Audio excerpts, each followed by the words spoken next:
Thank you again for joining us for New Shepard's 15th flight to space. You are looking at a live shot of New Shepard. She's just about to begin her final preparations for her 15th flight to space. We are at T-minus 3 minutes and 10 seconds to go until launch. So for those of you that are just joining us now, earlier in our show, we showed our astronaut experience crew rehearsal. Very exciting. That all seems to have gone perfectly well. And now we're ready for New Shepard's flight itself. So at T-minus 2 minutes, the rocket is going to go into autonomous mode. We throw the show over to her, and the rocket is in charge of itself from liftoff, its entire flight to space, and its landing back, the rocket itself on the landing pad just 2 miles north of the launch pad. In just a moment here, we are going to see the engine gimbal check, as well as what we call the built-in test, the bit checks. We want to make sure that we can move the aerodynamic surfaces freely so that they, just like an airline pilot does before his or her flight, to make sure they've got free range of motion. We also, at the top of the tower, of course, have the gantry that will also retract. That's right. And Ariane, right there on the gantry, you see these big sun shields there. You know, one of the, if you have 6 very large windows, like you said, and 60% of the capsule is actually windows by volume. Ah, there you go. There it goes, the retraction. Retraction right there. So we actually need those shades there just to keep the sun out of the capsule. We want to make the astronaut experience as comfortable as possible. We want to keep them in a nice, cool temperature. As I'm sure we don't want it to turn into a greenhouse with all of this big, beautiful windows. So what our team did is actually put these shades in. It makes it a great experience. And then, now if you or I were in there, we'd be looking out and just... Ready for launch. Yes. Ready for launch. A simple but beautiful solution. All right, there go the aft fin checks. There are 4 of those fins at the base of the rocket.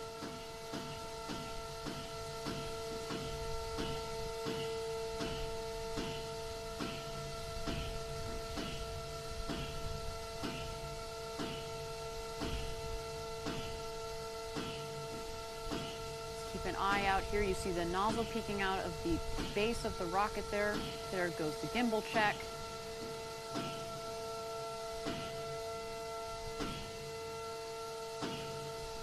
The engine gimbal, of course, is critical, but in particular as it's coming into land.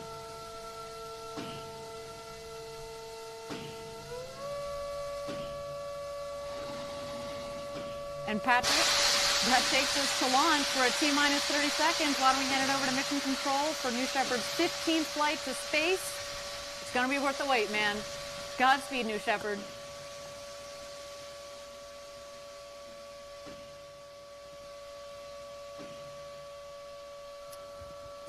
Guidance internal. T-minus 10, 9, 8, 7, 6, 5, 4. Command engine start. 2, 1.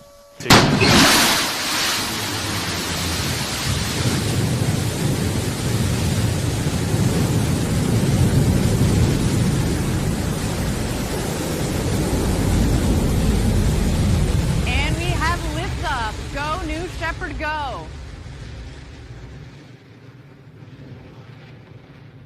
Beautiful liftoff from our launch site 1 in West Texas. You can follow along as she gains speed in the bottom left corner of your screen. There's the speedometer, altimeter in the middle there.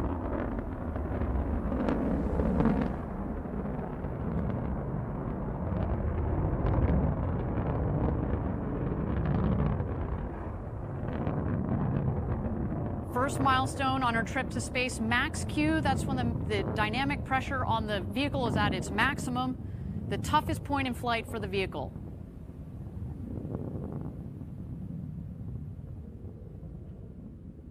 And max Q is confirmed.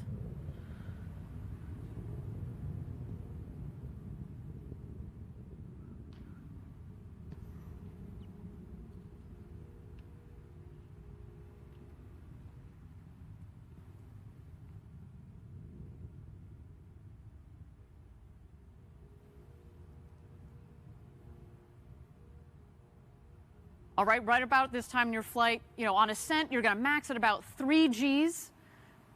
We've noted it before, the max G's that you pull as an astronaut on New Shepard actually is on descent. So here on ascent, it's about 3 G's, and it comes on gradually as you go faster and get higher up there. Until, of course, main engine cutoff and separation, and that is when you get to feel those beautiful 0 G's. We're waiting for that here. Next stops, MECO and separation.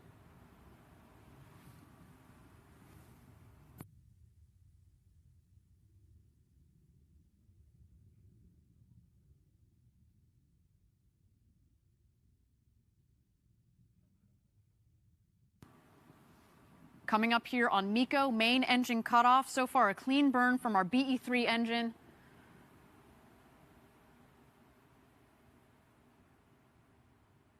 There it is, main engine cutoff.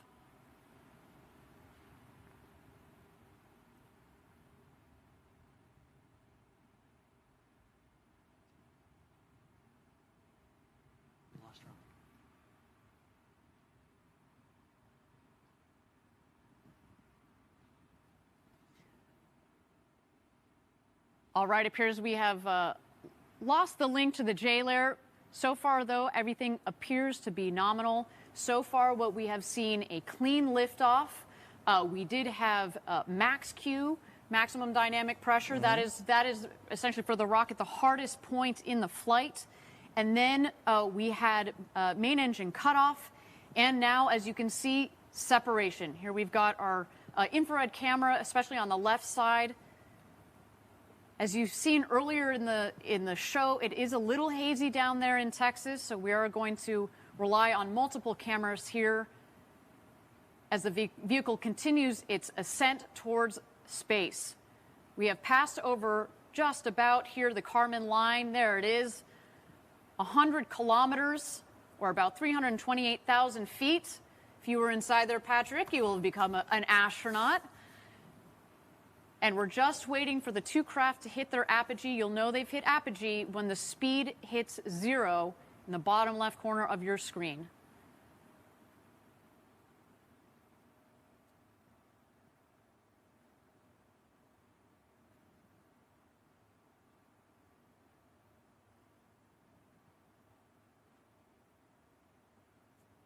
There it is, apogee just at about 346,000 feet. Of course, we're going to have official stats for you after the flight via Twitter, but so far so good, Patrick. Looks to be a nominal flight of New Shepard. You see the booster on the right and the capsule on the left. This is when they've begun their descent. As we've seen in the past, obviously the booster is going to beat the capsule down to Earth as it's more better aerodynamically shaped. Mm-hmm.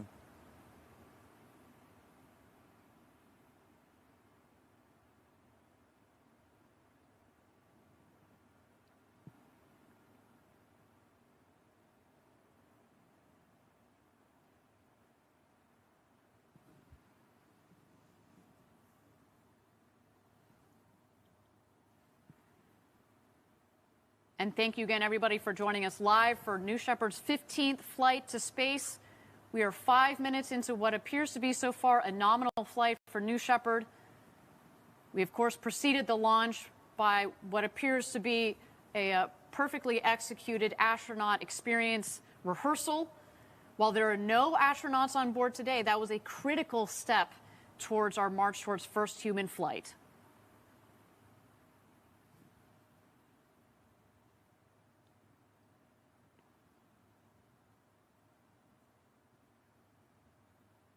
All right, we've picked up our long-range cameras again. There you see the booster, the bottom of the screen, and the capsule on the top. At this point, the booster is re-entering the atmosphere. It means it's going to have air pressure against which those aerodynamic surfaces Patrick and I were walking you through can push against to guide the rocket back to its landing pad. And to think this rocket will have peaked at almost Mach 4, and it's, by the time it touches down, it's just going to touch down at about 8 kilometers per hour or 5 miles per hour. So relatively speaking, a nice soft landing.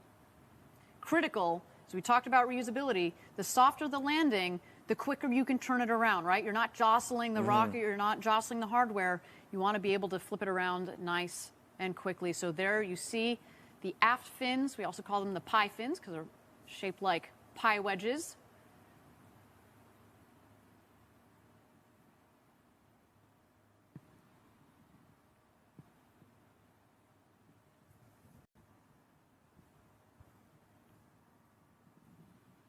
All right, there go the drag brakes. And there you see all the speed bleeding off of the vehicle and waiting for our BE3 engine to relight. There it goes.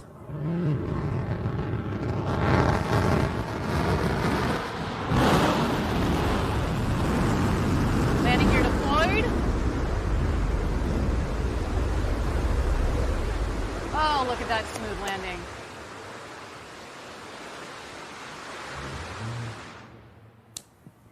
And touchdown. Welcome back, New Shepard. Oh my God, what a beautiful landing, I think right? that was one of the smoothest landings I've seen of this rocket. It almost looks unreal. It Right. looks like CGI. I know some of you on the internet seem to think that. Believe me, that is a reusable rocket that takes off and lands. What a beautiful landing. It looks like it's ready to go again. Yeah, just, put in those drag brakes, put in the wedge fins, fuel her up, let's go again. But until then, the show is not over. We do have the crew capsule here. On board, we have Mannequin Skywalker, as well as a couple of payload lockers filled with postcards from Club for the Future, from students from around the world. We are waiting to see the drogue chutes come out. They will be followed by the main parachutes. And a little wink from one of those big, beautiful windows. Look at that. There go the drogues.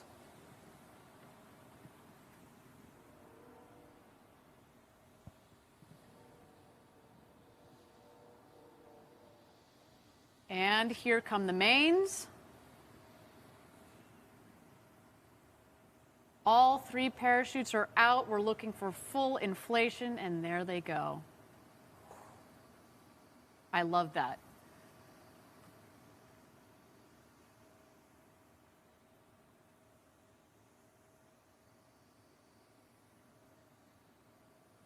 So far, so good. A nominal launch. Nominal landing for the booster. We're waiting for the crew capsule to come into land. We're at about 1,600 feet to go.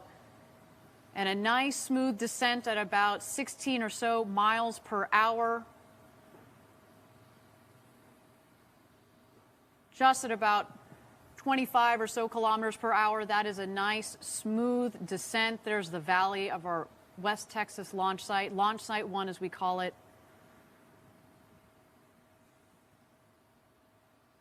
What a day so far, Patrick, let me tell you.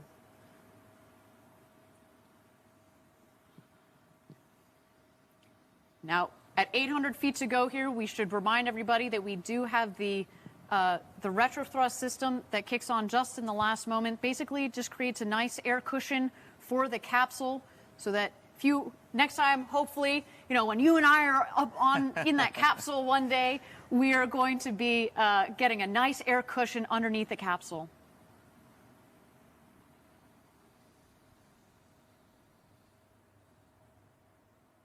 And touchdown. Oh, it was beautiful. Absolutely spectacular.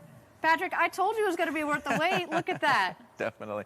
I love you. You can just see it just as it lands. You see that puff of air and it kicks up all that dust, but it's just such a gentle landing right there.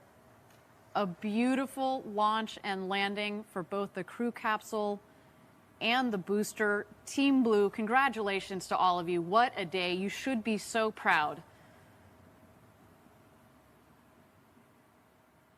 And again, Patrick, soon, if you're an astronaut on board, that is going to be a ride of a lifetime. Cannot wait to check out those onboard cameras to see the views that Mannequin Skywalker had today. And he gets to have all the fun, gets to go everywhere. I know, that guy. Jeez. Now, to bring it all right back around, right, we started the day, as exciting as this launch is, we actually started with, the astronaut rehearsal, sort of on top of the normal launch preparation. And now we're going to bring it all back.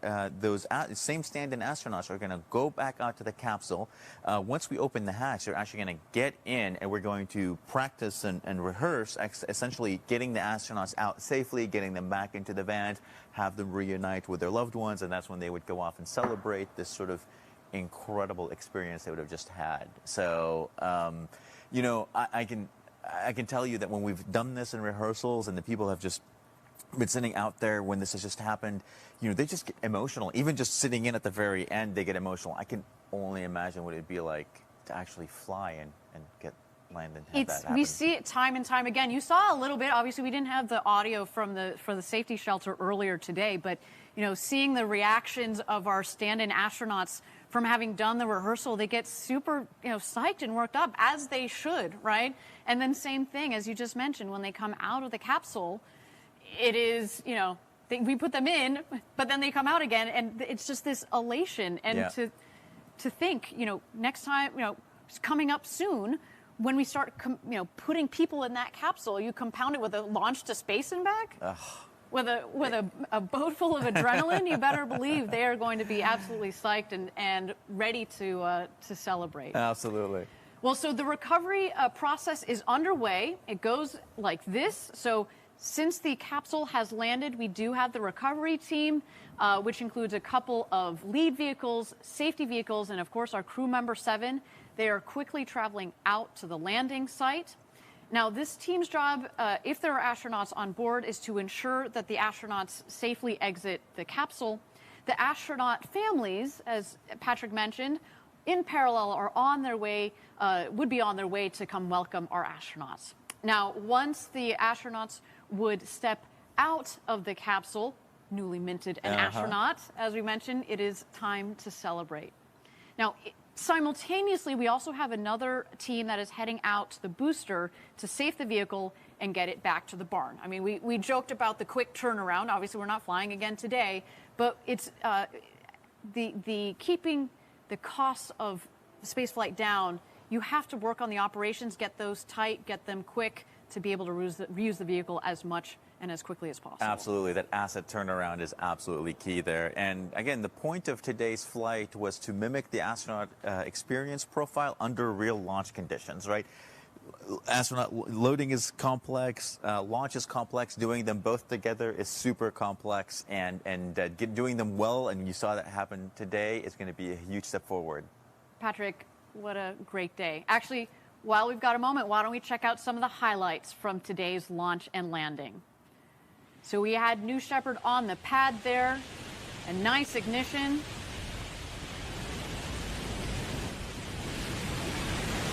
And a clean lift off. Look her go.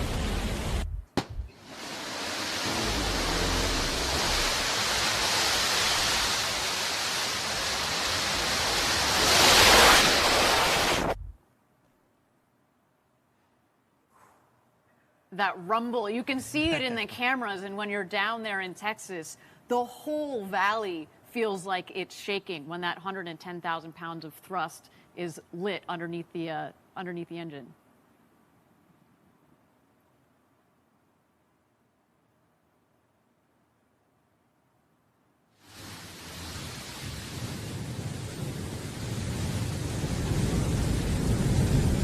And this angle. Patrick, this is one of my favorite angles. It's very reminiscent of, you know, the Saturn V taking off from the pad during the Apollo days. Absolutely. Super, you know, super reminiscent, super vintage look. Now, this angle right here is one you would not have seen back in the Apollo days. But this is the kind of the cool thing about having these drones up there. So you can get these beautiful shots of the rocket just going by as it's flying up. So close you can touch it, right? I know. All right, here comes the booster back for its soft landing.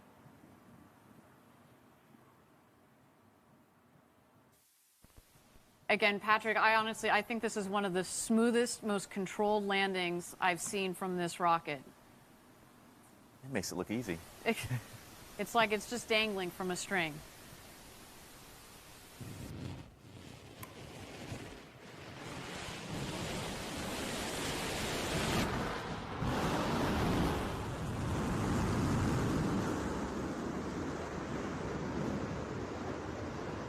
And that's one of the benefits of having such controllability in the engine, is you can really sort of dial that thrust in and ease your way down onto the launch pad. Exactly, exactly. And talking about the, you know, we were talking earlier about the lessons that we're taking from New Shepard and pulling into New Glenn. That throttle ability on the engines is critical. And then last but not least, of course, our capsule with a nice air-cushioned landing. And you can see, actually, the parachute's dropping pretty close to the capsule, meaning there's not too much wind there out on the ground today, which is beautiful. And now live shots from the recovery team that are out there. You can also see, again, we're in preparation of bringing the stand-in astronauts back. We're going to get them into the capsule so that we can practice the egress and taking out of the astronauts from the capsule. Again, coming to you soon. This has been such a critical step, this astronaut experience rehearsal in the march towards human spaceflight. Let's just take a look here. Setting up the stairs. It's a couple feet off. It's about a meter from the ground up to the hatch itself. So making sure they've got a nice, comfortable step out. Yeah. Onto the desert floor. I'm sure my heart would have been beating so heavily through this. You know, I might be a little wobbly on my feet coming out of this thing, just having been literally up in space like just a few minutes ago. Just incredible feeling, I can imagine. Cannot wait. 7, Kevin Sprogge there in the blue coveralls. He's done an incredible job, as well as Sarah Knights, our crew member 7. All right, some mission recap statistics here. These are unofficial. We will have the official ones after the flight. Maximum ascent velocity. Maximum ascent velocity 3,600. Maximum ascent velocity 3,615 kilometers per hour.